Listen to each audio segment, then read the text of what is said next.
రాష్ట్రాభివృద్ధికి ఒక్కో నెల ఒక్కో కార్యక్రమాన్ని చేపట్టినట్లు సీఎం చంద్రబాబు తెలిపారు. రాష్ట్రం బాగుండాలంటే అందరూ స్వచ్ఛత పాటించాలని సీఎం పిలుపునిచ్చారు. ఏపీ స్వర్ణాంధ్రప్రదేశ్గా మారాలంటే స్వచ్ఛాంధ్రప్రదేశ్గా మార్చాలని అన్నారు. జాతీయ స్థాయిలో ఏపీకి 5 స్వచ్ఛ సర్వేక్షణ్ అవార్డులు రావడం ఎంతో గర్వంగా ఉందన్నారు. నేర చరిత్ర కలిగిన నేతలు రాజకీయాల్లోకి వచ్చారని, ఇంట్లో చెత్తను ఊడ్చినట్లు నేర చరిత్ర ఉన్న నేతలను ఊడ్చేయాలన్నారు. తిరుపతిలో నిర్వహించిన ప్రజావేదిక కార్యక్రమంలో సీఎం చంద్రబాబు మాట్లాడారు. తాను తిరుపతిలో చదువుకుంటేనే ఎమ్మెల్యేగా ఎదిగానని, అంచెలంచెలుగా ఎదిగి 4వసారి సీఎం అయినానని ఈ సందర్భంగా చంద్రబాబు గుర్తు చేశారు. అమరావతిలో క్వాంటమ్ వ్యాలీని నిర్మించి ఏఐని అభివృద్ధి చేస్తామని చెప్పారు. క్వాంటమ్ వ్యాలీకి చిరునామాగా అమరావతి మారుతుందని ప్రఖ్యాత విద్యా సంస్థలు తిరుపతిలో ఏర్పాటు చేశామన్నారు. విద్యుత్ ఉత్పత్తి కోసం గ్రీన్ హైడ్రోజన్ వ్యాలీ తీసుకురాబోతున్నామని తెలిపారు. కాలుష్యం లేకుండా గ్రీన్ హైడ్రోజన్ ద్వారా విద్యుత్ ఉత్పత్తి చేయొచ్చన్నారు. వాతావరణ సమాచారం ముందుగా తెలిసేలా యాప్ తీసుకొస్తున్నామని, ఆగస్టు 15 నాటికి వాట్సాప్ గవర్నెన్స్ ద్వారా 700 ప్రభుత్వ సర్వీసులు అందిస్తామని చెప్పారు. నేర చరిత్ర కలిగిన నేతలు రాజకీయాల్లోకి వచ్చారని, ఇంట్లో చెత్తను ఊడ్చినట్లు నేర చరిత్ర ఉన్న నేతలను ఊడ్చేయాలన్నారు. గత పాలకులు ప్రజల ఆరోగ్యాన్ని కూడా లెక్క చేయలేదని, ప్రజల భూములను లాక్కునేందుకు యత్నించారన్నారు. తామొచ్చాక ఫ్యాక్షనిజం, ముఠా కలహాలు, మత కలహాలు నివారించామని, నేరస్తుల గుండెల్లో నిద్రపోతామన్నారు. వివేకానందరెడ్డి హత్య జరిగిన రోజే తనపై అసత్య ప్రచారం చేశారని తెలిపారు. వైఎస్ఆర్ కాంగ్రెస్ పార్టీ పాలనలో ఎవరికైనా స్వేచ్ఛ ఉండేదా అని చంద్రబాబు ప్రశ్నించారు. ఇక్కడే తిరుపతిలోనే ఐఐటి తెచ్చాను. నేనే ఆ రోజు కేంద్రం చెప్పి ఐఐటి ఇస్తే తిరుపతిలో పెట్టించాం. ఐజర్ తిరుపతిలో ఉంది. నేను కూడా వెంకటేశ్వర యూనివర్సిటీలో చదువుకున్నాను. దానికంటే మెరుగైన యూనివర్సిటీలు వచ్చాయి. ఇప్పటికి చదువుకుంటారా పిల్లలు అని మిమ్మల్ని అడుగుతున్నా. ఒకప్పుడు కష్టపడి చదువుకున్నాం, ఇప్పుడు ఇష్టపడి చదువుకోండి. మీరు ఆడుతూ పాడుతూ చదువుకుంటే మీకు ఏది కావాలన్నా చాలా సులభం అవుతుంది. ఒక పక్క క్వాంటమ్ వ్యాలీ కంప్యూటరైజేషన్ కి, ఇంకో పక్క మీరు ఆలోచిస్తే hydrogen, green hydrogen valley current కోసం కూడా తీసుకొస్తున్నాం. దీనివల్ల గ్రీన్ అమోనియా, గ్రీన్ హైడ్రోజన్ ఇవన్నీ తయారు చేసి ఎన్విరాన్మెంట్ సస్టైనబిలిటీ కోసం మనం ముందుకు పోయే పరిస్థితి వస్తుంది. ఈరోజు టెక్నాలజీలో మీరందరూ చూస్తా ఉంటే, నేను మొన్ననే వాట్సాప్ గవర్నెన్స్ తీసుకొచ్చాను. ఎవ్వరు కూడా, ఒకప్పుడు పిల్లలందరూ కూడా మీ యొక్క పరీక్షల్లో రిజల్ట్స్ రావాలంటే నేరుగా ఆఫీసుకు పోయి అవస్థపడేవాళ్లు. రిజల్ట్స్ పబ్లిసైజ్ చేసిన ఒక్క నిమిషంలో మీ వాట్సాప్ లో మీకు మెసేజ్ వచ్చే పరిస్థితి తీసుకొచ్చాం. ఆగస్టు 15కి రాష్ట్రంలో 700 సర్వీసులన్నీ కూడా వాట్సాప్ లో ఇచ్చే బాధ్యత తీసుకుంటున్నాను. ఇంకో పక్క అవేర్ ద్వారా 42 పారామీటర్స్, ఎక్కడ వర్షం పడుతుంది, ఎప్పుడు వర్షం పడుతుంది, ఎంత వర్షం పడుతుంది, ఎక్కడ పిడుగులు పడతాయి, ఎక్కడ మీరు జాగ్రత్తగా ఉండాలి, ఎక్కడ ఎక్కువ ఎండ ఉంటుంది, అలాంటప్పుడు ఎక్కడన్నా సన్ స్ట్రోక్ ఇవన్నీ వస్తే ముందే సమాచారం చేరవేసేట్టుగా 42 పారామీటర్స్ ఇన్ఫర్మేషన్ ని మీకోసం అధికార యంత్రాంగానికి కూడా ఇస్తున్నానని చెప్పి కూడా మీకు తెలియజేస్తున్నా. ముఖ్యమంత్రి చంద్రబాబు తిరుపతిలో పర్యటించారు. స్వర్ణాంధ్ర స్వచ్ఛాంధ్ర కార్యక్రమంలో భాగంగా రేణిగుంట మండలం తూకివాకం వద్ద ఇంటిగ్రేటెడ్ వేస్ట్ ప్రాసెసింగ్ ప్లాంట్ ను చంద్రబాబు పరిశీలించారు. ట్రీట్ చేసిన నీటిని ఎలా సద్వినియోగం చేస్తున్నారని అధికారులను అడిగారు. రీసైక్లింగ్ కోసం వచ్చిన ఘన వ్యర్థాలను వినియోగించుకున్న తర్వాత వేస్ట్ టు ఎనర్జీ ప్లాంట్లకు తరలించాలని సూచించారు. తిరుపతి సహా 40 నుంచి 50 కిలోమీటర్ల పరిధిలో సేకరించిన వ్యర్థాలను వేస్ట్ టు ఎనర్జీ ప్లాంట్లు సద్వినియోగం చేసుకునేలా చూడాలని స్పష్టం చేశారు. విశాఖ సహా పరిసర ప్రాంతాల్లోనూ ఇదే తరహాలో వ్యర్థాలను సద్వినియోగం చూసేలా చూడాలని పేర్కొన్నారు. వ్యర్థాల నిర్వహణలో దేశానికి రోల్ మోడల్గా ఏపీ నిలిచేలా అధికారులు చర్యలు చేపట్టాలని కోరారు. ప్రపంచంలోనే అతిపెద్ద అకౌంటింగ్ పవర్ హౌస్ అయిన institute of chartered accounts of India భారతదేశ మేధో శక్తికి వెన్నెముక లాంటిదని మంత్రి నారా లోకేష్ అన్నారు. సీఏలు కేవలం సంఖ్యా విశ్లేషకులు మాత్రమే కాదని, వారు ఆర్థిక వృద్ధి చోదకులని, వ్యాపారాలకు మూలధనాన్ని సేకరించడానికి, ఉద్యోగాలను సృష్టించడానికి సాయపడతారని అభిప్రాయపడ్డారు. గుంటూరులో ఐసీఐఐ స్ఫూర్తి మెగా కాన్ఫరెన్స్ కార్యక్రమం నిర్వహించారు. రాష్ట్ర మంత్రి నారా లోకేష్ ఈ కార్యక్రమంలో పాల్గొన్నారు. ఐసీఐఐ స్థాపించి 76 ఏళ్లైనా ఆ సంస్థ ఇప్పటికీ యవ్వనంగానే ఉందని అన్నారు.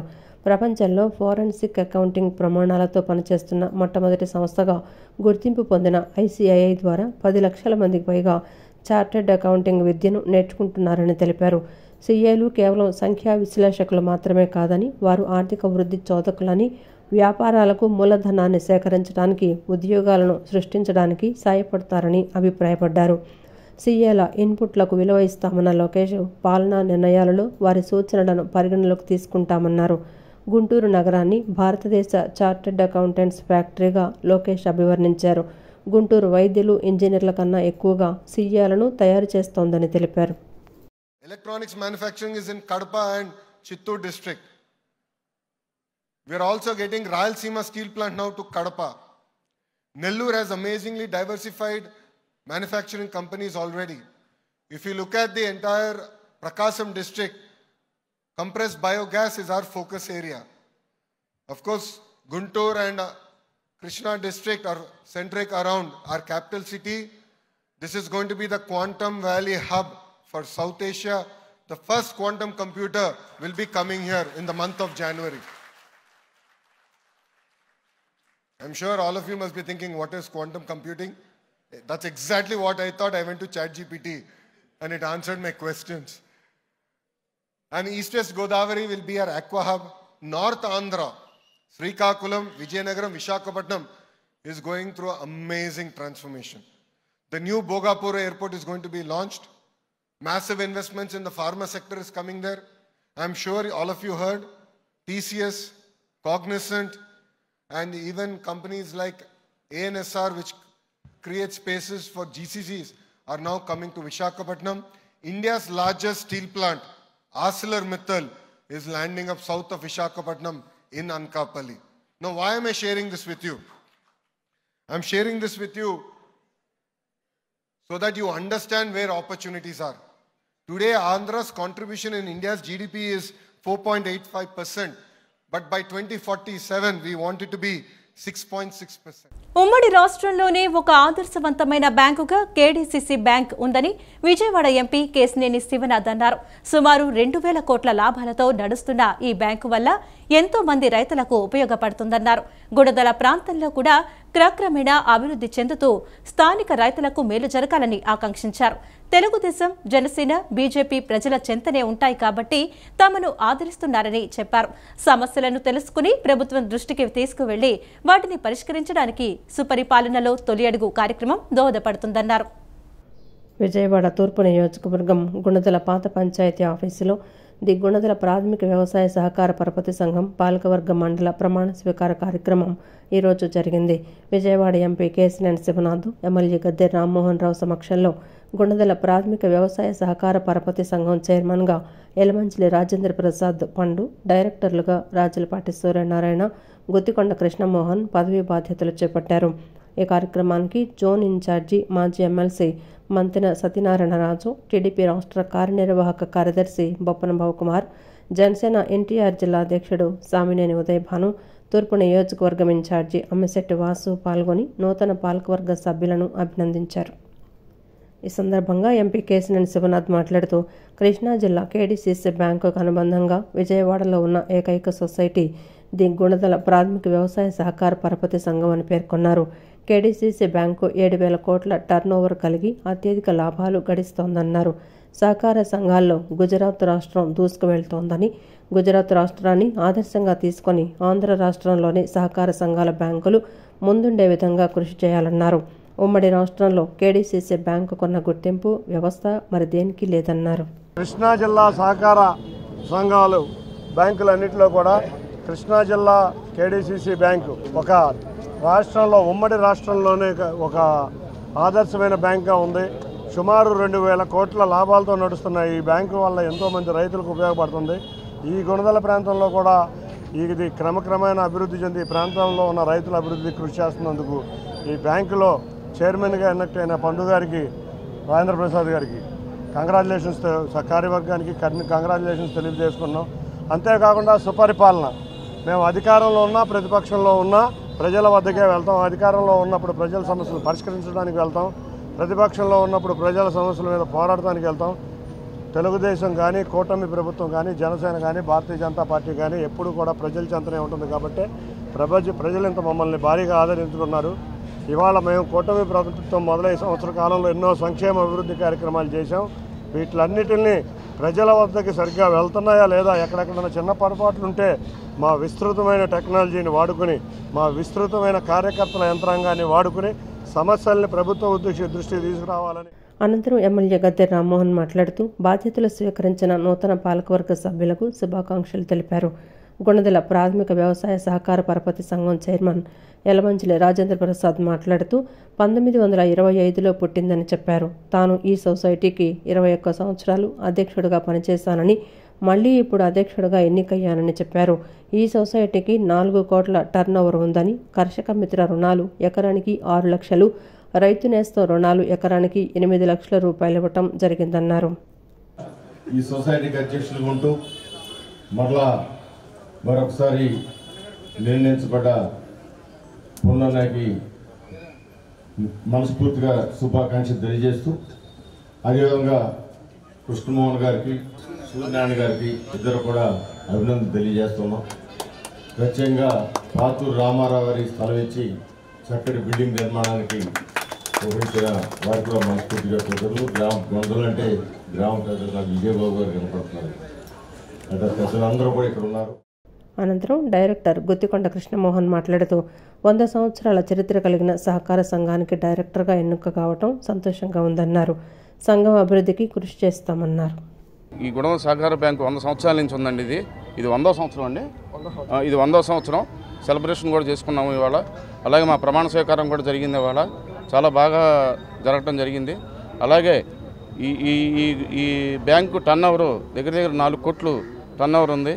ఇంకా దినదిన అభివృద్ధి చేస్తామని చెప్పి. ఆషాఢ మాసం సందర్భంగా విజయవాడ ఇంద్రకీలాద్రిపై దుర్గమ్మకు సారి సమర్పించేందుకు భక్తులు పెద్ద సంఖ్యలో తరలివస్తున్నారు. ఎన్టీఆర్ జిల్లా టీడీపీ ఉపాధ్యక్షులు గొర్తి శ్రీనివాస చక్రవర్తి ఆధ్వర్యంలో 150 మంది మహిళల బృందం అమ్మవారికి సారి సమర్పించారు. దుర్గమ్మ ఆశీస్సులతో రాష్ట్రం సుభిక్షంగా ఉండాలని, ముఖ్యమంత్రి చంద్రబాబు ఆధ్వర్యంలో ఆంధ్రప్రదేశ్ అభివృద్ధి పదంలో మరోవైపు పయనించాలని ఆకాంక్షిస్తూ సారి సమర్పించడం జరిగిందన్నారు. విజయవాడ ఇంద్రకీలాద్రిపై కొలువైన దుర్గమ్మను ఇంటి ఆడపడుచుగా భావించి సారి సమర్పించేందుకు భక్తులు పెద్ద ఎత్తున తరలివస్తున్నారు. సామాన్య భక్తులతో పాటు సేవా సమితులు, భక్త బృందాలతో పాటు ప్రముఖులు సైతం దుర్గమ్మను దర్శించుకుని పవిత్ర సారును సమర్పిస్తున్నారు. ఎన్టీఆర్ జిల్లా టీడీపీ ఉపాధ్యక్షులు గొట్టి శ్రీనివాస చక్రవర్తి ఆధ్వర్యంలో భక్తులు నేడు దుర్గమ్మకు సారి సమర్పించారు. సుమారు 50 మంది మహిళలు శ్రీనివాస చక్రవర్తి ఆధ్వర్యంలో అమ్మవారికి సారి సమర్పించేందుకు బయలుదేరారు. తొలుత దుర్గగుడి రాజగోపురం వద్ద గల అమ్మవారికి పూజా కార్యక్రమాలు నిర్వహించి అనంతరం అక్కడ నుంచి కాలినడకన ఇంద్రకీలాద్రి కొండపైకి సారె తీసుకుని వెళ్లారు.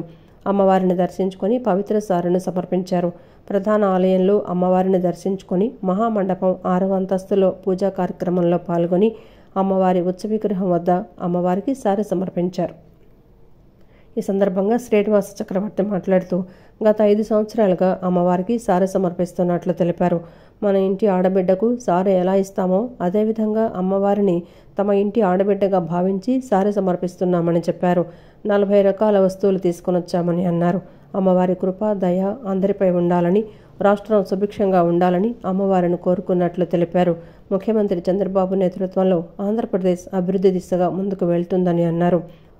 అప్పులో ఉన్న రాష్ట్రం ఇప్పుడిప్పుడే పుంజుకుంటోందని చెప్పారు. రాష్ట్రంలో అర్హులైన వారందరికీ సంక్షేమ పథకాలు అందుతున్నాయని పేర్కొన్నారు. రాష్ట్రం అభివృద్ధి పదంలో నడవాలని, మంచి కార్యక్రమాలు చేస్తూ అందరి ఆరోగ్యాలు బాగుండాలని, అలాగే పంటలు, రైతులు, వ్యవసాయం అంతా బాగుండాలని అమ్మవారిని కోరుకుంటూ ఇవన్నీ సమర్పించడం జరుగుతుంది. అయితే మన ఈ తెలుగుదేశం ప్రభుత్వంలో గౌరవనీయులు నారా చంద్రబాబు నాయుడు గారు సమక్షంలో రాష్ట్ర అభివృద్ధి ముందుకి సాగుతూ ఉంది. అప్పుల్లో ఉన్న రాష్ట్రాన్ని పురోగమృద్ధి వైపు ఆయన చేస్తున్న శ్రమకి మనం ఆయన ఆరోగ్యాలు బాగుండాలని అందరం ఆశిద్దాం. ఎందుకంటే ఆయన మంచి లీడరే కాదు, మంచి లీడర్షిప్ ఉన్న వ్యక్తి, రాజకీయ నాయకుడే కాదు. ఆయన కార్యదీక్షతో రాష్ట్రం ముందుకెళ్ళడమే కాకుండా ఆయన పనిచేయడం కాకుండా పవన్ కళ్యాణ్ గారు కానీ ఆయన పంచాయతీ గ్రామాల పవన్ కళ్యాణ్ గారు ఆయన చేసే అభివృద్ధి, అలాగే దేశంలో మన నరేంద్ర మోడీ గారు చేస్తున్న అభివృద్ధి, ఇవన్నీ చూస్తే మన రాష్ట్రం ముందుకి చాలా సాగుతుంది. సూపర్ 6లో ఇప్పటికే చాలా వరకు అమలు చేశారు. విజయవాడ నగరాన్ని ప్లాస్టిక్ రహిత నగరంగా తీర్చిదిద్దటమే తమ లక్ష్యమని నగరపాలక సంస్థ కమిషనర్ హెచ్ఎం ధ్యానచంద్ర అన్నారు. సింగిల్ యూజ్ ప్లాస్టిక్ నిషేధాన్ని నగరంలో ఇకపై కఠినంగా అమలు చేస్తామని చెప్పారు. హానికరమైన ప్లాస్టిక్ సంచుల వినియోగాన్ని తగ్గించి ప్లాస్టిక్ రహిత నగరాన్ని తీర్చిదిద్దటంలో ప్రజలంతా భాగస్వాములు కావాలని పిలుపునిచ్చారు. విజయవాడ నగరపాలక సంస్థ ఆధ్వర్యంలో సత్యనారాయణపురంలోని సర్కిల్ 2 కార్యాలయం వద్ద స్వర్ణాంధ్ర స్వచ్ఛాంధ్ర కార్యక్రమాన్ని నిర్వహించారు. ఈ కార్యక్రమానికి ముఖ్య అతిథిగా హాజరైన నగరపాలక సంస్థ కమిషనర్ హెచ్ఎం ధ్యానచంద్ర ప్లాస్టిక్ భూతాన్ని నిర్మూలించే క్రమంలో ప్లాస్టిక్ ఇకపై వాడవద్దంటూ విద్యార్థులు ప్రజల చేత ప్రతిజ్ఞ చేయించారు. ఈ సందర్భంగా కమిషనర్ ధ్యానచంద్ర మాట్లాడుతూ సింగిల్ యూజ్డ్ ప్లాస్టిక్ కారణంగా పర్యావరణ పరిరక్షణకు ముప్పు కలుగుతుందన్నారు. సింగిల్ యూజ్డ్ ప్లాస్టిక్ వాడి పడేసిన తర్వాత భూమిలో కలవకుండా కాలుష్యానికి కారణమవుతోందన్నారు. క్యాన్సర్ వంటి రోగాలకు సింగిల్ యూజ్డ్ ప్లాస్టిక్ కారణమని, అటువంటి సింగిల్ యూజ్డ్ ప్లాస్టిక్ నిషేధంపై విజయవాడ నగరంలో కఠిన చర్యలు చేపడుతున్నట్లు వివరించారు. ప్లాస్టిక్ కవర్లను వ్యాపారులు వినియోగదారులకు ఇవ్వవద్దని, వినియోగదారులు సైతం క్లాత్ సంచులను వినియోగించాలన్నారు. ప్లాస్టిక్ కవర్లు, గ్లాసులు, ప్లేట్లు తదితర విక్రయాలు చేస్తున్న పలు దుకాణాలపై ఇప్పటికే కేసులు నమోదు చేశామని, రానున్న కాలంలో నిషేధిత ప్లాస్టిక్ విక్రయాలు చేస్తే జరిమానాలు తీవ్రస్థాయిలో విధించి కేసులు నమోదు చేస్తామని తెలిపారు. కార్యక్రమంలో భాగంగా విద్యార్థులతో కలిసి కమిషనర్ ప్లాస్టిక్ వినియోగం కారణంగా కలిగే నష్టాలపై ప్రజలకు అవగాహన కల్పిస్తూ పురవీధులలో ర్యాలీ నిర్వహించారు. పర్యావరణ పరిరక్షణకు మొక్కలు నాటారు. ప్లాస్టిక్కు ప్రత్యామ్నాయంగా ఉన్న వస్తువుల ప్రదర్శన విశేషంగా ఆకట్టుకుంది. నగరపాలక సంస్థ కమిషనర్ చంద్రశేఖర్ తదితర అధికారులు పాల్గొన్నారు. గవర్నమెంట్ ఆఫీస్లో ఫస్ట్ ప్లాస్టిక్ ఉండకూడదు కాబట్టి ఈరోజు మా ఆఫీస్లో, జోనల్ కమిషనర్ ఆఫీస్లో, ఆల్ సచివాలయం ఆఫీస్లో, ఆల్ గవర్నమెంట్ ఆఫీసెస్లో అట్లీస్ట్ ఈరోజు ప్లాస్టిక్ నుంచి ఈరోజు వాడకూడదు అని ఒక డిసిషన్ తీసుకోవడం జరిగింది. సింగిల్ యూజ్ ప్లాస్టిక్ని, అలాగే నార్మల్ ప్లాస్టిక్ను ఎంతవరకు అవుతుందో అంత తగ్గించడం జరుగుతుంది. అలాగే ఇప్పుడు స్కూల్స్ ఉన్నాయి, కాలేజెస్ ఉన్నాయి, అంగన్వాడీస్ ఉన్నాయి. ఇక్కడ కూడా ప్లాస్టిక్ యూజ్ ఆడిట్ చెప్పడం జరిగింది. కాబట్టి అక్కడ కూడా ప్లాస్టిక్ తగ్గించడమైన అవసరం ఉంది. మార్కెట్ ఎన్ఫోర్స్మెంట్ అంటే ఒకవైపు సప్లై వస్తుంటే మనం కన్జంప్షన్ ఆపితే సప్లై ఇచ్చేవాడు న్యాచురల్గా ఆపేస్తాడు. కాబట్టి డిమాండ్ని తగ్గించాలి. మనం డిమాండ్ తగ్గించాలంటే ప్రతి ఒక్కరు అనుకుంటే తప్ప డిమాండ్ తగ్గదు. ఒక్కొక్క మనిషి అనుకుంటే తప్ప డిమాండ్ తగ్గదు. దానికి ఏం చేయాలి? దానికి మనం ఓన్లీ ఖాళీ చేతి ఒప్పుకొని వెళ్తాము, అలా వెళ్ళినప్పుడు కొంటామంటే ప్లాస్టిక్ మళ్ళీ తీసుకోవాల్సి వస్తుంది. సో ఒక బ్యాగ్, 1 person 1 బ్యాగ్ పెట్టుకోండి దయచేసి. కేంద్ర రాష్ట్ర ప్రభుత్వాలు అనుసరిస్తున్న విధానాలపై ప్రజల పక్షాన పోరాటం చేయడంతో పాటు స్థానిక సమస్యలపై చర్చించి వాటి పరిష్కారానికి రాబోయే 3 సంవత్సరాలు కృషి చేస్తామని సిపిఐ నగర కార్యదర్శి కోటేశ్వరరావు అన్నారు. నగరంలో కమ్యూనిస్టు పార్టీని బలోపేతం చేసేందుకు సిపిఐ విజయవాడ నగర సమితి 24వ మహాసభల్లో చర్చించామని, నూతన నాయకత్వాన్ని కూడా ఎంపిక చేయడం జరిగిందన్నారు.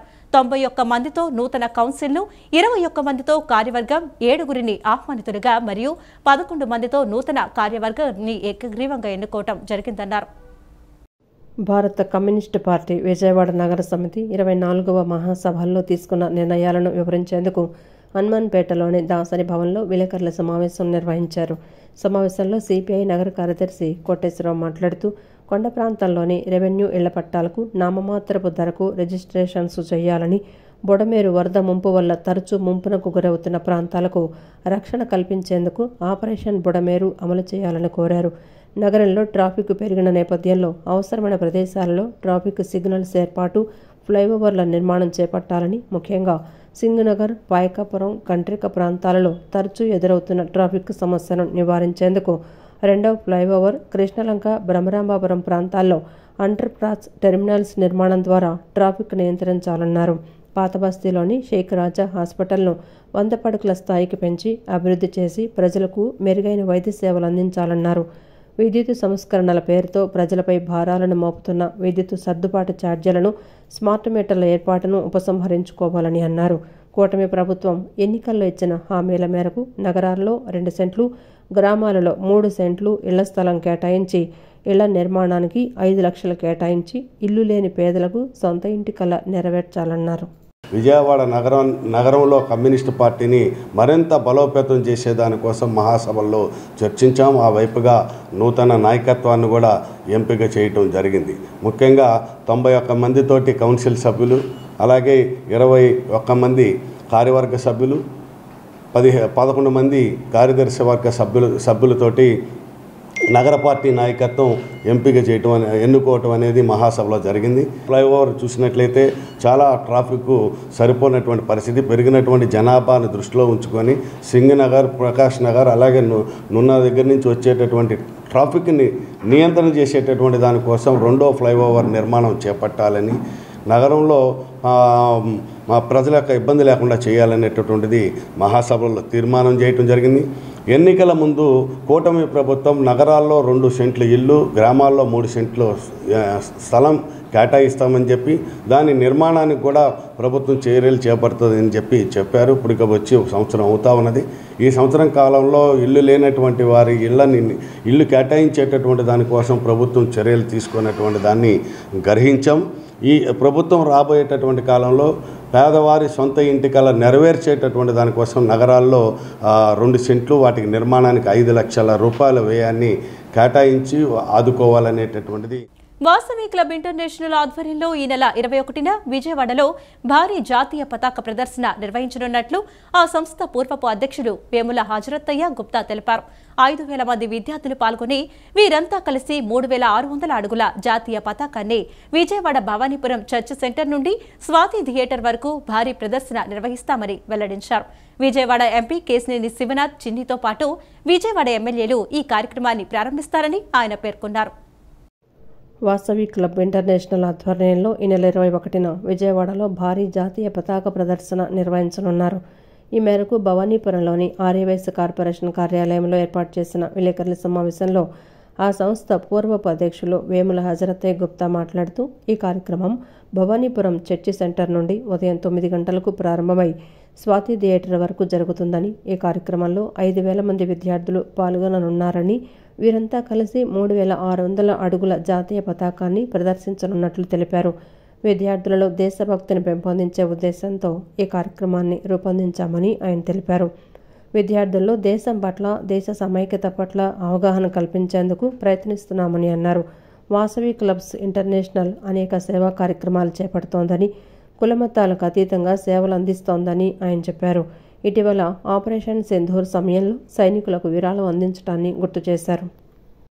జాతీయతని పెంపొందించుకొని సాగుతుందని చెప్పడానికి నిదర్శనంగా 3,600 అడుగుల జాతీయ పతాకాన్ని దాదాపు 5,000 మంది విద్యార్థుల చేతుల మీదుగా ఆవిష్కరింపజేసుకొని దాన్ని ప్రదర్శించి విద్యార్థుల్లో భవిష్యత్ తరాలు కాబట్టి వారిని చక్కని పౌరులుగా తీర్చిదిద్దాలన్నా, దేశభక్తిని పెంపొందించాలన్నా కూడా ఇటువంటి కార్యక్రమాలు ముఖ్యంగా భావించి ఈ కార్యక్రమాన్ని రూపకల్పన చేయడం అయింది మా అంతర్జాతీయ అధ్యక్షులు ఇరుగుల రామకృష్ణ గారు. భారతదేశానికి ఉన్న ఔన్నత్యం, విలువ, గౌరవం మరో దేశానికి లేదంటే అతిశయోక్తి లేదు. అది మోడీ గారి పరిపాలన కావచ్చు, లేదా దేశ ప్రజలందరూ ఆయనకి సహకరిస్తున్నటువంటి తీరు కావచ్చు, ఏదైనా కావచ్చు. అదే దిశలో వాసవి క్లబ్ ఇంటర్నేషనల్ ప్రజాబాహుల్యంగా అనేక సేవా కార్యక్రమాలతో ముందుకు వెళుతూనే ప్రజల్లో ఐకమత్యాన్ని పెంపొందించడానికి, జాతి గౌరవాన్ని నిలపడానికి కూడా కార్యక్రమాల్ని రూపకల్పించారు. అనంతరం అంతర్జాతీయ అడ్మినిస్ట్రేటివ్ ఉపాధ్యక్షులు మామిడి శ్రీనివాసరావు మాట్లాడుతూ వాసవి క్లబ్స్ ఇంటర్నేషనల్ ఆధ్వర్యంలో Vijayawada children's schools and tutorials association భాగస్వామ్యంతో భారీ జాతీయ పతాక ప్రదర్శన కార్యక్రమం నిర్వహిస్తున్నామని చెప్పారు. విజయవాడ ఎంపీ కేశినేని శివనాథ్ చిన్ని ఈ ప్రదర్శనను ప్రారంభిస్తారని వెల్లడించారు. ఎమ్మెల్యేలు సుజనా చౌదరి, బోండా మమ్మేశ్వరరావు, గద్దె రామ్మోహన్, ఆర్యవైశ్య కార్పొరేషన్ చైర్మన్ డోండి రాకేష్ కార్యక్రమానికి హాజరు కానున్నట్లు తెలిపారు. తమ చైర్మన్ ఇరుకుల రామకృష్ణ బాధ్యతలు అప్పచెప్పడం ఆనందంగా ఉందని, ఆ బాధ్యతను సక్రమంగా నెరవేరుస్తానని వెల్లడించారు. ఈ ప్రదర్శనను జయప్రదం చేయాలని ఆయన పిలుపునిచ్చారు. దేశ సమైక్యత పట్ల అవగాహన పెంచడానికి ఒక చక్కని కార్యక్రమాన్ని మా ఇంటర్నేషనల్ ప్రెసిడెంట్ ఇరుకుల రామకృష్ణ గారు చేపట్టి దేశంలోని వివిధ నగరాల్లో మొత్తం 9 ప్రాంతాల్లో ఈ కార్యక్రమాన్ని నిర్వహించదలిచాం. అదేంటంటే 3600 అడుగుల అతి పొడవైనటువంటి జాతీయ జెండా ఆవిష్కరణ అన్నమాట, దాని ప్రదర్శన. సో ఈ కార్యక్రమాన్ని మనం సోమవారం ఉదయం 9 గంటలకి, అంటే 21వ తారీఖు ఉదయం 9 గంటలకి భవానీపురం చర్చ్ సెంటర్ నుండి భవానీపురం స్వాతి థియేటర్ వరకు కూడా సుమారుగా 5000 మంది విద్యార్థుల్ని ఇందులో పాల్గొంటారు. ఈ 5000 మంది విద్యార్థుల సహకారంతో మనము ఆ ప్రదర్శనను ఏర్పాటు చేయడం జరిగింది. ప్రైమ్ మినిస్టర్ ఎంప్లాయ్మెంట్ జనరేషన్ ప్రోగ్రాంకి ప్రజలు అవగాహన పెంపొందించుకోవాలని బ్యాంకు మేనేజర్లు తెలిపారు. స్వయం ఉపాధి ద్వారా స్థిరమైన ఆదాయం పొందవచ్చని, బ్యాంకుల ద్వారా అనేక రకాల రుణాలు మంజూరు చేయడం జరుగుతోందని పేర్కొన్నారు. విజయవాడ భవానీపురంలోని ఎమ్మెల్యే సుజనా చౌదరి కార్యాలయంలో ప్రైమ్ మినిస్టర్ ఎంప్లాయ్మెంట్ జనరేషన్ ప్రోగ్రాంపై అవగాహన కార్యక్రమం నిర్వహించారు. ఈ కార్యక్రమానికి వివిధ బ్యాంకుల మేనేజర్లు, కేంద్ర ప్రభుత్వ పథకాలపై అవగాహన కల్పించే అధికారులు హాజరయ్యారు. ఈ సందర్భంగా వారు మాట్లాడుతూ ప్రజలు కేంద్ర ప్రభుత్వ పథకాలను సద్వినియోగం చేసుకోవాలని సూచించారు. స్వయం ఉపాధి ద్వారా స్థిరమైన ఆదాయం పొందవచ్చని, బ్యాంకుల ద్వారా అనేక రకాల రుణాలు మంజూరు చేయడం జరుగుతోందని తెలిపారు. ఉద్యోగాల కంటే స్వయం ఉపాధి ఎక్కువ ప్రయోజనాలను అందిస్తుందని, స్వయం సహాయక సంఘాలుగా ఏర్పడితే రుణాలు త్వరగా మంజూరవుతాయని తెలిపారు. అలాగే పీఎం ఆవాస్ యోజన ద్వారా ఇళ్ల కోసం సబ్సిడీతో రుణాలు మంజూరు చేస్తున్నట్లు పేర్కొన్నారు. ఈ పథకం కింద వార్షిక ఆదాయం 3 లక్షల నుంచి 9 లక్షల వరకు ఉన్న ఇల్లు లేని అర్హులైన వారికి లబ్ధి చేకూరుతుందన్నారు. ఇటువంటి స్కీమ్స్ ఎన్నో ఉన్నాయి. ఇవి అన్నీ కూడా అందరూ ఉపయోగించుకుంటే మనం మన రాష్ట్రంలో చెప్తున్నాయి కదండి, అందరూ కూడా ఇప్పుడు మహారాష్ట్ర తీసుకోండి, ఈవెన్ గుజరాత్ తీసుకోండి, వాళ్ళంతా కూడా స్వయం ఉపాధి మీద ఎక్కువ డిపెండ్ అవుతారు. జాబ్స్కి ఎక్కువ వెళ్ళరు, కొంతమంది వెళ్తారు కానీ స్ప్లిట్ అవుతారు. అలా చేసేప్పుడే మనం 10 మందికి ఉపాధి కల్పించాలండి. మెయిన్ దీని ఉద్దేశం ఏంటంటే మీరు ఎక్కడ వెళ్ళి ఎవరి దగ్గర పనిచేయడం కాదు, మీరే 10 మందికి చిన్న స్టేజ్ నుంచి కూడా ఎంతోమంది పెద్ద పెద్ద బిజినెస్ వరకు వెళ్ళారండి. అంటే చిన్న 1 లక్ష 2 లక్షలతో స్టార్ట్ చేసి అలా ఎదుగుతూ మన కష్టం అంతే, మనం కష్టపడితే ఏదైనా సాధించగలం. మెయిన్ ఏంటంటే మనం పట్టుదలతో కష్టపడాలి, కష్టపడినప్పుడు డెఫినెట్గా మనం ఎదుగుతాం. ఈ గవర్నమెంట్ ఒక ఉద్దేశం ఏంటంటే అర్బన్ ఏరియాస్లో ఎవరైతే ఎకనామికలీ వీకర్ సెక్షన్, అంటే యాన్యువల్ ఇన్కమ్ వార్షిక ఆదాయం 3 లక్షల లోపల ఉన్న వాళ్ళని ఎకనామికలీ వీకర్ గ్రూప్ అంటారు. And lower income annual income 6 lakhs ఉండే వాళ్ళని లోవర్ ఇన్కమ్ గ్రూప్ అంటారు. అండ్ మిడిల్ ఇన్కమ్ గ్రూప్ అంటే 9 లక్షల వరకు సంపాదించే వాళ్ళు సంవత్సరానికి, వాళ్ళని మిడిల్ ఇన్కమ్ గ్రూప్ అంటారు. అట్లాంటి వాళ్ళు ఎవరైతే అర్బన్ ఏరియాస్లో ఇల్లు అయితే కట్టుకుంటారో, హౌసింగ్ లోన్ తీసుకుంటాం, బ్యాంక్ నుంచి హౌసింగ్ లోన్ పొందుతారో వాళ్ళకి సబ్సిడీ అనేది గవర్నమెంట్, సెంట్రల్ గవర్నమెంట్ ప్రొవైడ్ చేస్తారు. విజయవాడ నగరంలో పేద, బడుగు, బలహీన వర్గాల విద్యార్థులకు ఉన్నత విద్యను అందుబాటులోకి తేవాలనే ఉద్దేశంతో 1969వ సంవత్సరంలో శ్రీ దుర్గా మల్లేశ్వర ఎడ్యుకేషన్ సొసైటీ ఏర్పడిందని, ఆ సొసైటీ ఆధ్వర్యంలో శాతవాహన కళాశాల స్థాపించి వేలాది మంది విద్యార్థులకు విద్యను అందుబాటులోకి తీసుకురావడం జరిగిందని ఎమ్మెల్సీ ఆలపాటి రాజేంద్ర ప్రసాద్, సీనియర్ న్యాయవాది సుంకర రాజేంద్ర ప్రసాద్, పూర్వ విద్యార్థుల సంఘాల నాయకులు తెలిపారు. సొసైటీ స్థలాన్ని ట్రస్ట్ యాజమాన్యం వారి స్వార్థ ప్రయోజనాల కోసం కళాశాలను పూర్తిగా నాశనం చేశారని ఆరోపించారు. గాంధీనగర్ ప్రెస్ క్లబ్లో శాతవాహన కళాశాల పరిరక్షణ కమిటీ ఆధ్వర్యంలో రౌండ్ టేబుల్ సమావేశం నిర్వహించారు. ఈ సమావేశానికి శాతవాహన కళాశాల పరిరక్షణ కమిటీ సభ్యులు, వివిధ విద్యార్థి సంఘాల నాయకులు, పలు రాజకీయ పార్టీల నాయకులు, బార్ అసోసియేషన్ అధ్యక్షులు, సీనియర్ న్యాయవాదులు విద్యార్థుల భవిష్యత్తును దృష్టిలో పెట్టుకొని శాతవాహన కళాశాలను కొనసాగించాలని పరిరక్షణ కమిటీ సభ్యులు తీర్మానం చేశారు. చుట్టుగుంట ప్రాంతంలో 5 ఎకరాల 10 సెంట్లు శాతవాహన కళాశాల భూమిని అన్యాక్రాంతం కాకుండా కాపాడాలని కోరారు. శాతవాహన కళాశాల వెంటనే పునఃప్రారంభించి అడ్మిషన్లు జరిపించాలని డిమాండ్ చేశారు. కళాశాల సొసైటీ ఆస్తుల విషయంలో జరిగిన పరిణామాలపై విచారణ జరిపి చట్టపరమైన చర్యలు తీసుకోవాలని డిమాండ్ చేశారు. ప్రభుత్వం శాతవాహన కళాశాల స్థలాన్ని స్వాధీనం చేసుకోవాలని విజ్ఞప్తి చేశారు. 2011లో ఎవరైతే కాంప్రమైజ్ అయ్యారో ఆయన మళ్ళీ రిట్ పిటిషన్ వేయటం, నేను సంతకాలు చేయలేదు, ఈ ఆస్తిని నేను అమ్మలేదు, అమ్మే అధికారం లేదు, నేను అసలు సెక్రటరీనే కాదు అని చెప్పినటువంటి వ్యక్తి ఆ రోజున రిట్ పిటిషన్ హైకోర్టులో వేయటం, ఆ రిట్ పిటిషన్లో హైకోర్టు ఈ యొక్క లోక్ అదాలత్ అవార్డు అనేది చెల్లదు అని చెప్పటం, దాని మీద మరలా ఎవరైతే ఈ రోజున కబ్జాకి ప్రయత్నిస్తున్నటువంటి వ్యక్తులు ఉన్నారో వారు మళ్ళీ సుప్రీంకోర్టుకి దాని మీద వెళ్ళటం, స్టాటస్ కో ఉండటం జరిగింది.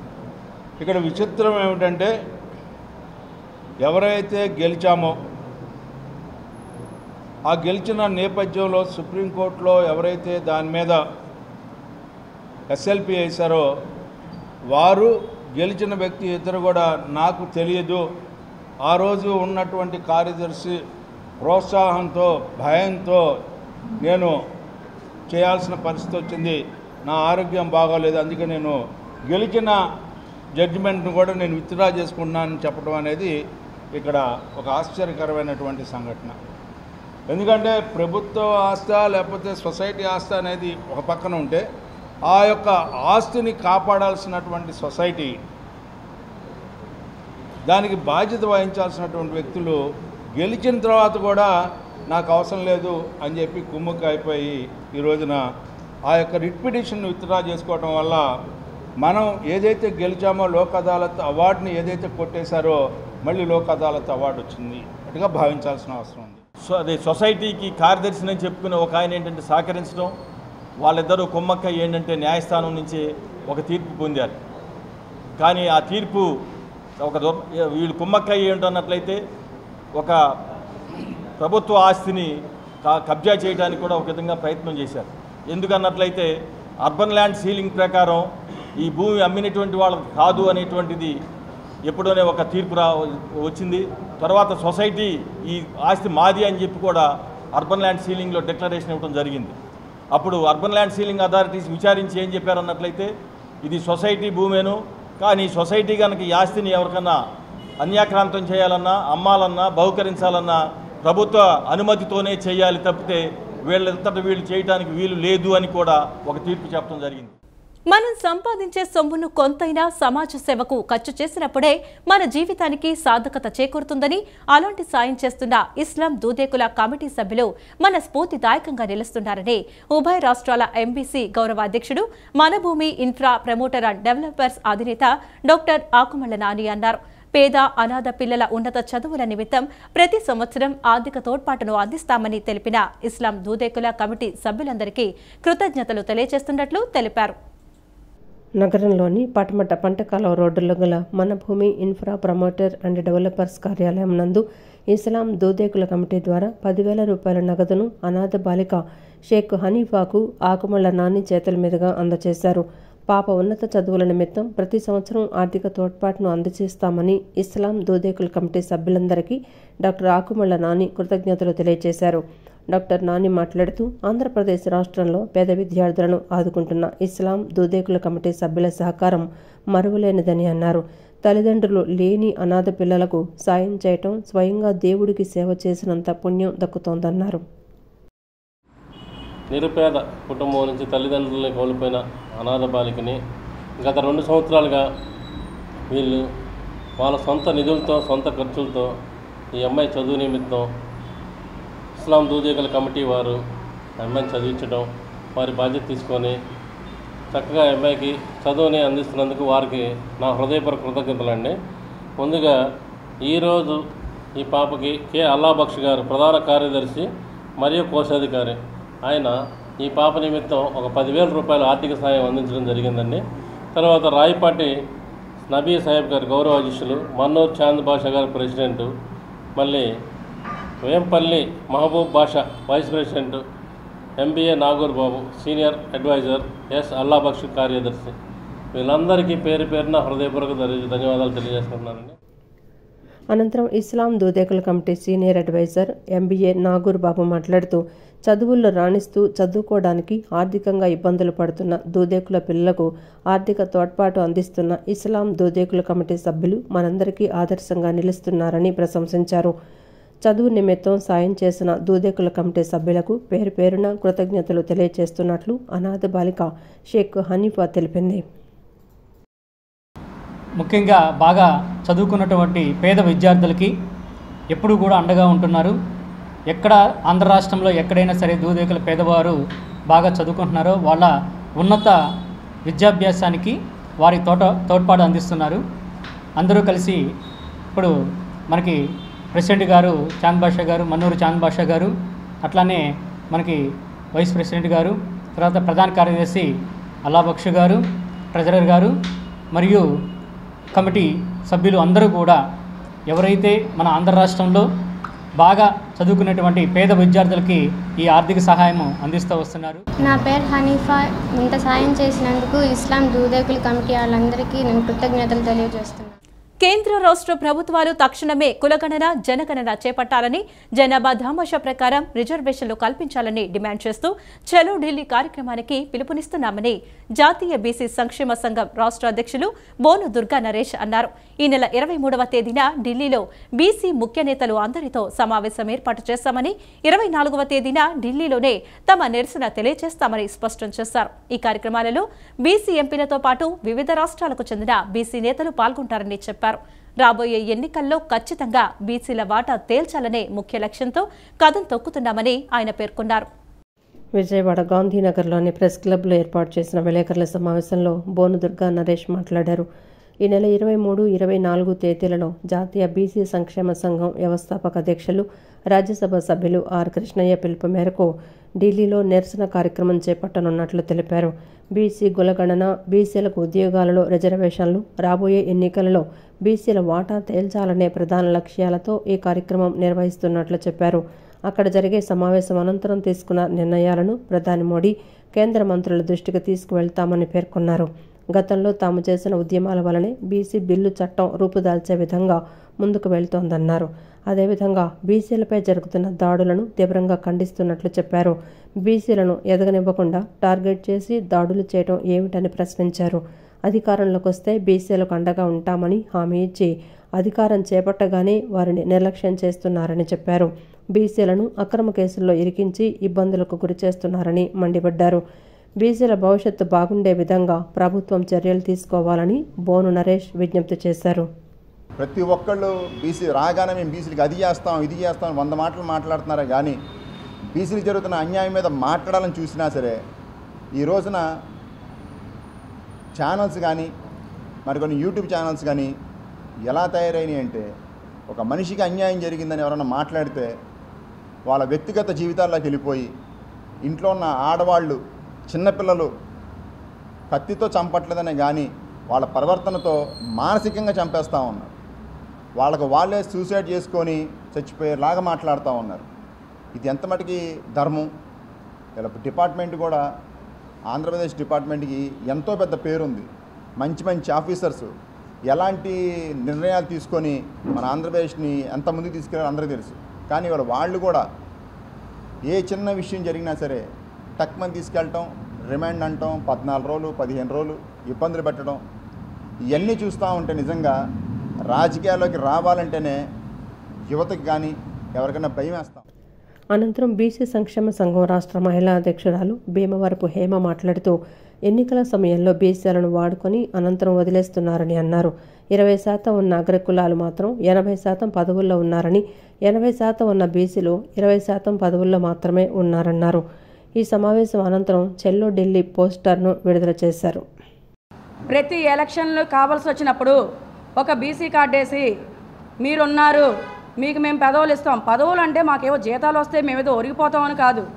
మీ పదవుల ద్వారా మీ వర్గానికి ఎంత మంచి చేసుకుంటున్నారో మాకు పదవులు వస్తే మా వర్గానికి, అంటే బీసీ అనేది ఏదో ఒక చిన్న కులం కాదు, 100 కులాలు ఉంటాయి ఇందులో. బీసీలకి అందరికీ మంచి జరగడానికి పదవులు కావాలని మేము పోరాడుతున్నాం. 100 పదవులు ఉన్నాయనుకోండి, నేను రాజకీయాల్లో ఉన్నాను కనుక దాని ముందు చెప్తున్నా, ఆ 100 పదవుల్లో 70 పదవులు వాళ్ళ వర్గాలకే చెందుతాయి. ఎమ్మెల్యే స్థాయి నుంచి కార్పొరేటర్ దగ్గర ప్యూన్ దాకా వాళ్ళ వర్గం వాళ్ళే 70 మంది ఉంటారు. మిగతా 30 మందిలో 15% ఎస్సీ ఎస్టీ, మిగతా 15 మందిలో మహిళలు ఎంతమంది తీసుకుంటున్నాం, బీసీ నాయకులు ఎంతమంది తీసుకుంటున్నాం. కార్యక్రమంలో బీసీ సంక్షేమ సంఘం స్టేట్ యూత్ కన్వీనర్ రంగు విక్రమ్, ఎన్టీఆర్ జిల్లా అధ్యక్షులు పోతిన వరప్రకాష్, పిల్లా దినేష్, దుర్గాప్రసాద్ తదితరులు పాల్గొన్నారు. అదానీ స్మార్ట్ మీటర్లు, ట్రూ అప్ ఛార్జీలు ప్రజలకు మోయలేని భారాలు అయ్యాయని ఏపీసీసీ ఉపాధ్యక్షులు కొలనుకొండ శివాజీ అన్నారు. గాంధీనగర్లోని తన కార్యాలయంలో కొలనుకొండ శివాజీ విలేకరుల సమావేశం నిర్వహించారు. సమావేశంలో ఆయన మాట్లాడుతూ విద్యుత్ ఉద్యోగస్తులు కింది స్థాయి ఉద్యోగుల సహకారంతో గుట్టు చప్పుడు కాకుండా చాకచక్యంగా పాత విద్యుత్ మీటర్లను తొలగించి అదానీ విద్యుత్ మీటర్లను అమర్చుతున్నారని ఆరోపించారు. దీనివల్ల మూడింతలు విద్యుత్ బిల్లులు వస్తున్నాయని, ప్రజలు తీవ్ర ఇబ్బందులు పడుతున్నారని చెప్పారు. సర్దుబాటు ఛార్జీలతో ప్రజల నడ్డి విరుస్తున్నారని తెలిపారు. విద్యుత్ ఛార్జీలు పెంచిన ఏ పార్టీ కూడా బతికి బట్ట కట్టలేదని చెప్పారు. సచివాలయ ఉద్యోగస్తులకు పెంచలేదే, రాష్ట్రంలో కదమ ఉద్యోగస్తులకి ఎమర్జెన్సీ సర్వీసులో ఎవరికి పెంచలేదే, వీళ్ళకి మాత్రమే 2 గంటలు పెంచి జీతభత్యాల గురించి మాట్లాడకుండా ఈ వర్షాకాలంలో ఈ విధంగా 6 రోజులు చెత్త ఎత్తకపోతే పరిస్థితి ఎంత దారుణంగా ఉంటుందో అంటువ్యాధులు ప్రబలి ఒకసారి ఆలోచన చేయమని చెప్పి కోరుతా ఉన్నాం. ఈ నగరానికి సంబంధించిన తెలుగుదేశం ప్రభుత్వానికి, కూటమి ప్రభుత్వానికి ఏమాత్రమైన చిత్తశుద్ధి ఉందా? పార్లమెంటు సమావేశాలు జరుగుతున్నాయి. ఆంధ్రప్రదేశ్ నగరం ఎదుర్కొంటున్న సమస్యల మీద పార్లమెంటు సభ్యులు మీ వైఖరేంటి? కేంద్ర రాష్ట్ర ప్రభుత్వాలు బీసీలకు చట్టసభల్లో తగిన ప్రాతినిధ్యం కల్పించాలని జాతీయ బీసీ సంక్షేమ సంఘం నగర అధ్యక్షులు సిరం నాగమల్లేశ్వరరావు కోరారు.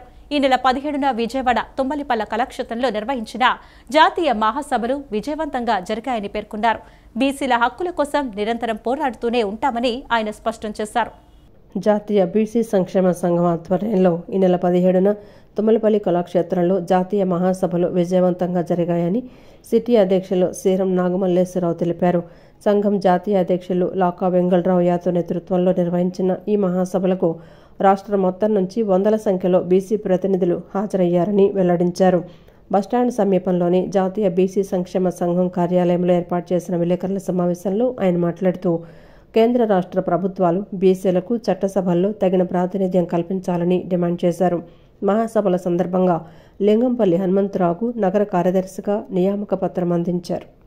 మొన్న 17వ తారీఖున జాతీయ మహాసభ మాది స్టేట్ మొత్తంలో సక్సెస్ అయిందండి.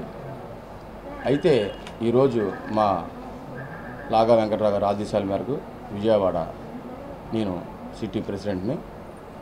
అయితే మొన్న జరిగిన మహాసభకి తిరువూరు, మైలవరం, జగ్గైపేట, నందిగామ నుంచి కాకుండా ఈస్ట్, వెస్ట్, రాజమండ్రి, అనకాపల్లి, చిత్తూరు, నెల్లూరు, బాపట్ల, చీరాల, ఒంగోలు నుంచి బీసీలందరూ వందల్లో విజయవాడకి తుమ్మలపల్లి కళాక్షేత్రానికి మేము పెట్టిన కార్యక్రమానికి జయప్రదం జరిగిందండి.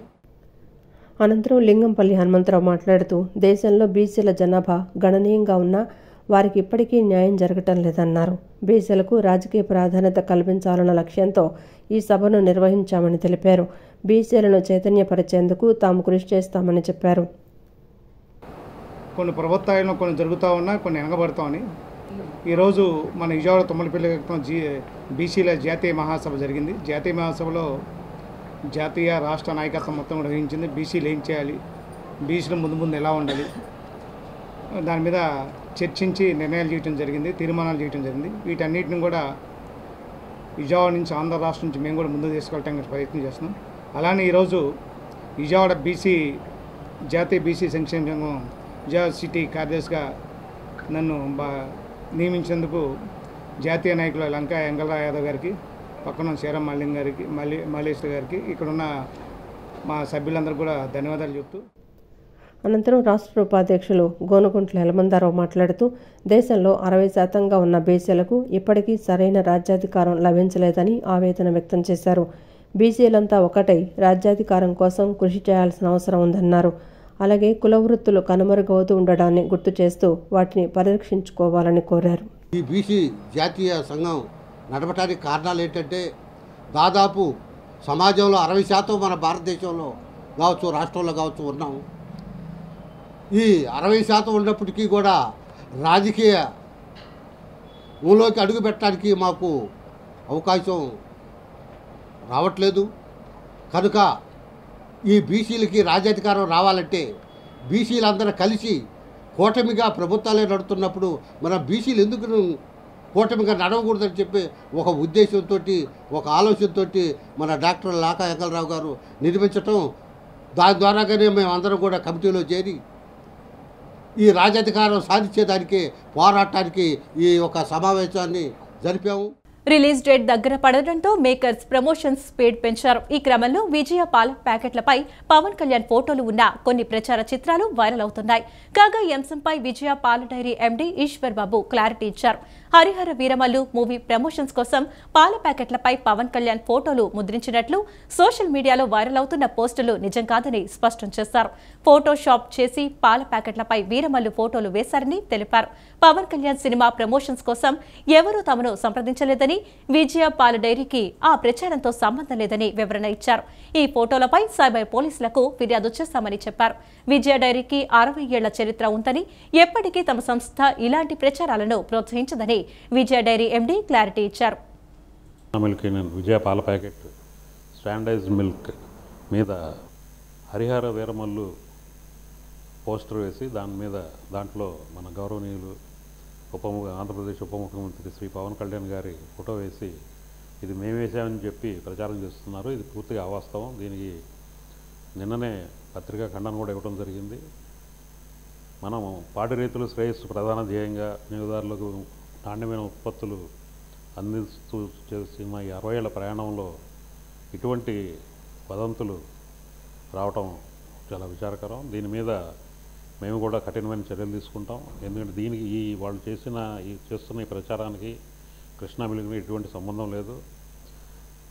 ఇది కేవలం ఫోటో మార్ఫింగ్ చేసి మా పాల ప్యాకెట్ మీద దీన్ని పెట్టి ఫోటో తీసి దీన్ని విస్తృతంగా ప్రచారం చేస్తున్నారు. మానసికంగా ఎదుగుదల లేని పిల్లలకు అనుభవం కలిగిన వైద్యుల పర్యవేక్షణలో వారిని తీర్చిదిద్దేందుకు విజయవాడ నందమూరి నగర్లో Nora foundation child development and rehabilitation సెంటర్ను ఏర్పాటు చేశారు. రోటరీ క్లబ్ ఆఫ్ విజయవాడ అధ్యక్షులు ఎస్ బాలగోపాల్ ఈ రీహాబిలిటేషన్ సెంటర్ను ప్రారంభించారు. మానసిక ఎదుగుదల లేని వారికి సేవలు అందించేందుకు నోరా ఫౌండేషన్ రాష్ట్రంలో మొట్టమొదటగా విజయవాడలో ఈ సెంటర్ను ఏర్పాటు చేయడం అభినందనీయమని అన్నారు. తమ క్లబ్ తరపున కూడా ఫౌండేషన్కు అవసరమైన సహాయ సహకారాలు అందిస్తామన్నారు. విజయవాడ సింగనగర్లోని నందమూరి నగర్లో Nora foundation child development and rehabilitation సెంటర్ను ఏర్పాటు చేశారు. రోటరీ క్లబ్ ఆఫ్ విజయవాడ అధ్యక్షులు ఎస్ బాలగోపాల్ ఈ రీహాబిలిటేషన్ సెంటర్ను ప్రారంభించారు. ఈ సందర్భంగా ఆయన మాట్లాడుతూ నోరా ఫౌండేషన్ చేస్తున్న సేవలు అభినందనీయమని అన్నారు. విజయవాడలో ఇంతకుముందు ఇటువంటి సేవలు అందించే ఫౌండేషన్ లేదని, హైదరాబాద్ తర్వాత విజయవాడలో తొలిసారి నోరా ఫౌండేషన్ను ఏర్పాటు చేశారని చెప్పారు.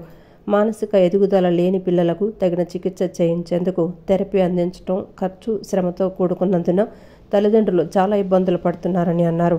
వారి ఇబ్బందులు గుర్తించి ఎటువంటి లాభాపేక్ష లేకుండా ఉచితంగా Nora foundation speech therapy, occupational therapy, physiotherapy, behavioural therapy, parents counselling and family guidance, daily living skills ఉచితంగా అందించడం చాలా సంతోషమని అన్నారు. రోటరీ క్లబ్ ఆఫ్ విజయవాడ తరపున తమ వంతు సహాయ సహకారాలు అందిస్తామన్నారు. ఇక్కడ వీరు చేసేవన్నీ కూడా చూస్తే చాలా ఆనందంగా ఉంది. నోరా ఫౌండేషన్ అనేది చాలా ఇంపార్టెంట్. విజయవాడలో ఇలాంటి ఫౌండేషన్ లేదు, హైదరాబాద్లో ఉంది. హైదరాబాద్లోతో పాటు ఇక్కడ మన స్టేట్లో కూడా ఫస్ట్ ఆఫ్ ఇట్స్ కైండ్ ఇక్కడ స్థాపించడం జరిగింది. డిజేబుల్డ్ పర్సన్స్కి ఇవాళ పేరెంట్స్కి కానీ వాళ్ళకి కానీ ట్రీట్మెంట్ ఇవ్వడానికి కూడా చాలా ఇబ్బందులు పడుతున్నారు. అది ఇబ్బందులు పడకుండా కాకుండా చాలా ఖర్చుతో కూడా శ్రమతో కూడా కూరుకున్న విషయము. అలాంటి విషయాన్ని వీరు ఫ్రీ ఆఫ్ కాస్ట్ ఉచితంగా ఏ లాభాపేక్ష లేకుండా కూడా సర్వీస్ ఇస్తున్నారు. పొద్దున్న నుంచి సాయంత్రం దాకా అందరికి కూడా చేయటం, మధ్య భోజనం, మార్నింగు టిఫిన్ దగ్గర నుంచి భోజనము, అట్లానే రాత్రి భోజనము ఇస్తూ ఇవన్నీ అన్ని రకాల treatment, physiotherapy treatment, speech therapy, అట్లానే ఫ్రీ ఎడ్యుకేషను, ఆక్యుపేషనల్ థెరపీ అన్నీ కూడా వీరికి అనంతరం Nora foundation founder and director clinical psychologist doctor Pavan Kumar మాట్లాడుతూ ప్రత్యేక అవసరాలు గల పిల్లలకు రిహాబిలిటేషన్ సెంటర్ను ప్రారంభించి చికిత్స అందిస్తున్నామని అన్నారు.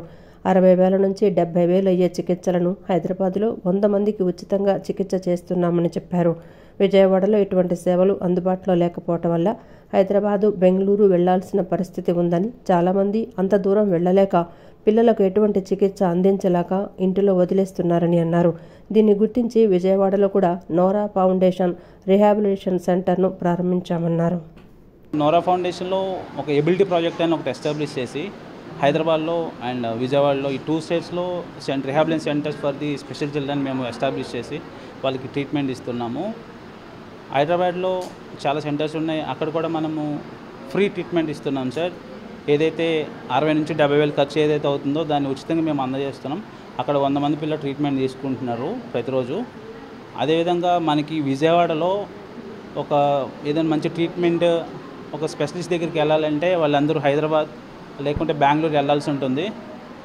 అలాంటి పరిస్థితుల్లో చాలామంది అంత దూరం వెళ్ళలేక వాళ్ళ పిల్లల్ని ఇంట్లో పెట్టేసుకొని ఎలాంటి ట్రీట్మెంట్ తీసుకోలేక ఇంట్లో ఉండిపోవడం వలన అలాంటివన్నీ గమనించి నోరా ఫౌండేషన్ ఇక్కడ కూడా ఒక రిహాబిలిటేషన్ సెంటర్ని ఎస్టాబ్లిష్ చేసింది సార్. టెక్నో స్పోర్ట్స్ భారతదేశంలో అత్యంత వేగంగా అభివృద్ధి చెందుతున్న యాక్టివ్ వేర్ బ్రాండ్ అని ఆ సంస్థ visual merchandiser store designer Jyothi, data analyst Monika అన్నారు. టెక్నో స్పోర్ట్స్ నుంచి వచ్చే ప్రతి ప్రొడక్ట్ 100% మన దేశంలోనే తయారు చేయబడుతుందన్నారు. భారతీయ జీవన శైలి, సంస్కృతి, వాతావరణానికి అనుగుణంగా టెక్నో స్పోర్ట్స్ ఉత్పత్తులను తయారు చేస్తున్నారని తెలిపారు. దేశవ్యాప్తంగా 14 స్టోర్లు ఉన్నాయని, ఆంధ్రప్రదేశ్లో మొట్టమొదటి స్టోర్ను నేడు విజయవాడలో ప్రారంభించామని అన్నారు. Vijayawada Visalaandhra road Reliance Mart ఎదురుగా టెక్నో స్పోర్ట్ నూతన స్టోర్ను ఏర్పాటు చేశారు. టెక్నో స్పోర్ట్ సంస్థ visual merchandiser store designer Jyothi, data analyst Monika ribbon cut చేసి స్టోర్ను ప్రారంభించారు. అనంతరం స్టోర్లో ఉన్న విభిన్న రకాల వస్త్రాలను పరిశీలించారు. ఈ సందర్భంగా వారు మాట్లాడుతూ భారతదేశంలో ఇప్పటి వరకు 14 స్టోర్స్ ఉన్నాయని, ఆంధ్రప్రదేశ్లో మొట్టమొదటి స్టోర్ నేడు విజయవాడలో ప్రారంభించామని చెప్పారు. రాబోయే రోజుల్లో 50 స్టోర్స్ ఏర్పాటు చేయాలని ప్రణాళికలు చేశామన్నారు. తమ వద్ద joggers, cargo pants, t-shirts, track ప్యాంట్లు అన్నీ ఉంటాయన్నారు. In-house production, made in India ఉత్పత్తులని, ఉత్పత్తుల తయారీలో సాంకేతికతను వాడుతున్నామని, డ్యూరాకూల్, టెక్నోడ్రై, యూపీఎఫ్ 50+ ఉన్నాయన్నారు. కంఫర్ట్, స్టైల్తో పాటు టెక్నాలజీతో వస్తున్నాయని చెప్పారు.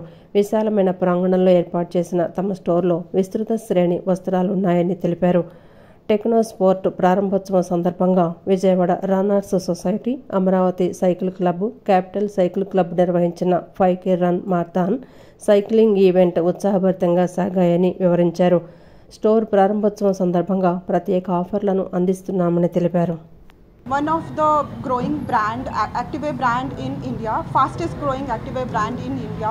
We have opened our 14th store as of now in Pan India, and this is our first store in Vijayawada in Andhra Pradesh. We are also going to open a few more new stores in the coming days in Chennai, Utti, Raipur and Gurugram. Technosport తరఫున వచ్చే ప్రతి product 100% ఇక్కడే తయారు చేయబడుతుంది. ఇండియాలోనే తయారు చేయబడుతున్న కారణంగా ఇండియన్ లైఫ్ స్టైల్ కానీ, కల్చర్ కానీ, లేకపోతే క్లైమేట్కి అనుగుణంగా ఉంటుంది.